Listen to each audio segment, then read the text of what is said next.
તારીખ 3/8/2025ના રોજ એક નાગરિકે ફરિયાદ આપેલી કે અડાજણ જીવન વિકાસ ટ્રસ્ટ ખાતે તેઓના સમાજનું સંમેલન હતું, જેમાં એક માતા પોતાની પુત્રી 7 વર્ષની હતી તેની સાથે લઈને ગયેલા હતા.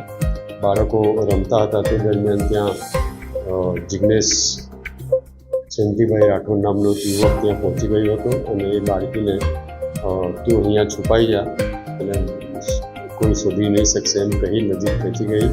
એની સાથે શારીરિક અડપલા કરેલા, જે બાબતે અડાજણ પોલીસ સ્ટેશનમાં ગુનો દાખલ કરવામાં આવેલ છે પોક્સો હેઠળ, અને આ કામે આરોપી જિગ્નેશ રાઠોડને પણ અટક કરી લેવામાં આવેલ છે. જિગ્નેશ રાઠોડ છે, શ્રમજીવી છે, એ મજૂરી કામ કરે છે.